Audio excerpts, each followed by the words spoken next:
I'm Christine. I'm standing in a quiet Chicago hotel room, the morning after a wedding that changed everything. The city outside is blanketed in a light snow, and the silence is almost deafening. My phone lies on the bedside table, the screen dark, but I know it's only a matter of time before it lights up again. Last night, I faced my parents for the first time in 5 years. It was a moment I had both dreaded and anticipated. As I stood in the ballroom, wearing a deep crimson dress that screamed success and independence, I saw them across the room.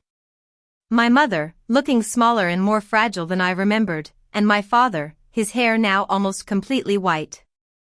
They approached me, their eyes wide with shock. "Christine," my mother whispered, her voice trembling. "You're here." I looked her in the eye, my voice calm and steady. "Hello, Mother." "Hello, Father." Daniel invited me. My father's eyes scanned my face, trying to find the young girl he used to know. "You look different," he said. I took a subtle step back as my mother reached out to touch my arm. "We tried to call you," she said, tears filling her eyes. "For years, your number didn't work. We didn't know if you were dead or alive." I took a sip of my wine. "I'm very much alive," I said. "I graduated and you weren't there." My mother's voice rose slightly, defensive. "Is this about the graduation?" "That was 5 years ago. It was a mistake, a scheduling conflict." I shook my head. "It wasn't one day. It was every day. It was the car, the awards, the times I was hurt and you weren't there. I was never your daughter. I was just the background for my sister, Lily." My father tried to interject. "We loved you both equally." I laughed, a dry, humorless sound.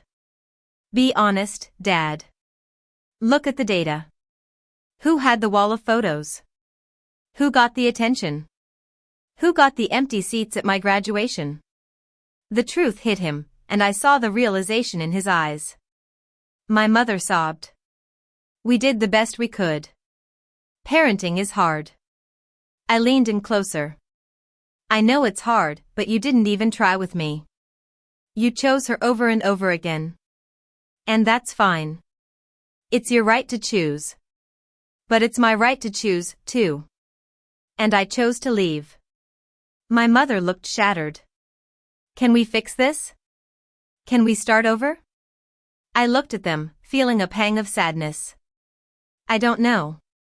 I'll think about it. As I sit here now, I can't help but reflect on how I got to this point. I grew up in a family where love was a scarce commodity. My parents, Mr. and Mrs. Thompson, were always more focused on my younger sister, Lily. She was the star, the one with the talent for dance. Our house was filled with pictures of Lily. Her achievements were on display everywhere, while my own accomplishments were hidden away. I remember when I won a science fair in middle school. I was so proud, but my parents barely noticed. The photo of me holding the trophy was placed on the bottom shelf of a bookcase, behind a potted plant. When I was 12, I fell off my bike and needed stitches. I walked into the kitchen, blood dripping down my arm, but my mother was on the phone with Lily's dance instructor, arguing about a solo role. She barely glanced at me. "Christine, please don't bleed on the floor. Wrap a towel around it. I have to handle this crisis." I was the quiet one, the one who didn't cause any trouble. I did my own homework, made my own lunch, and tried to be as self-sufficient as possible. I thought that if I was perfect, my parents would finally see me. But it was never enough. When I turned 16, most of my friends got cars. My parents had vaguely promised to help me get one, but when the time came, they told me they couldn't. Lily had been accepted into an elite dance program in New York, and they needed the money for her tuition. I had to take the bus to school and my internship, while they drove Lily everywhere. In high school, I was named a National Merit Scholar. There was a banquet, and I invited my parents. But on the day of the banquet, Lily woke up with a sore throat. My parents decided to stay home with her, and I had to drive to the banquet alone. When I got home, there was a note on the counter, congratulating me on the award, but it felt so hollow. That was the moment I decided to leave. I worked harder than ever, got into MIT with a full scholarship, and moved to Boston. I thought that once I was away from home, things would get better. But on graduation day, my parents chose to go to Lily's dance recital instead of watching me graduate from the top engineering school in the country. I walked across the stage in front of thousands of people, the only people who mattered to me 300 miles away. The silence from my family was deafening.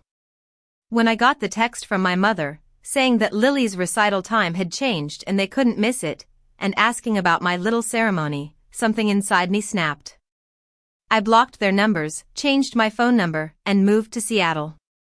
It was a new start, a chance to build a life for myself. I got a job at a tech firm, made friends, and finally felt like I was seen. But then, the invitation to my cousin Mark's wedding came. Mark was the only one in my extended family who had ever been kind to me. He knew what I had been through and had always supported me. I knew my parents and Lily would be there, but I decided to go. I wanted to show them that I was okay, that I had built a life without them. Now, as I sit here in this hotel room, I know that nothing will ever be the same. My father called me this morning, his voice rough with sleep and regret. He apologized, admitting that they had failed me. He asked if we could fix things, but I'm not sure. I look out the window at the snow-covered city. Seattle is my home now. I have a job I love, friends who care about me, and a life that is truly mine. I don't know if I'll ever be able to forgive my parents completely, but I know that I'm no longer the girl who waited for their love. I'm a survivor, an engineer, and I'm finally free. I pick up my phone and text Mark. Thanks for the invite. It was a lot, but I'm okay. Then I text my friend Jenna. I'm coming home. Let's go for tacos and margaritas tonight. I stand up, pack my bags, and get ready to leave this hotel room. As I walk out the door, I take a deep breath.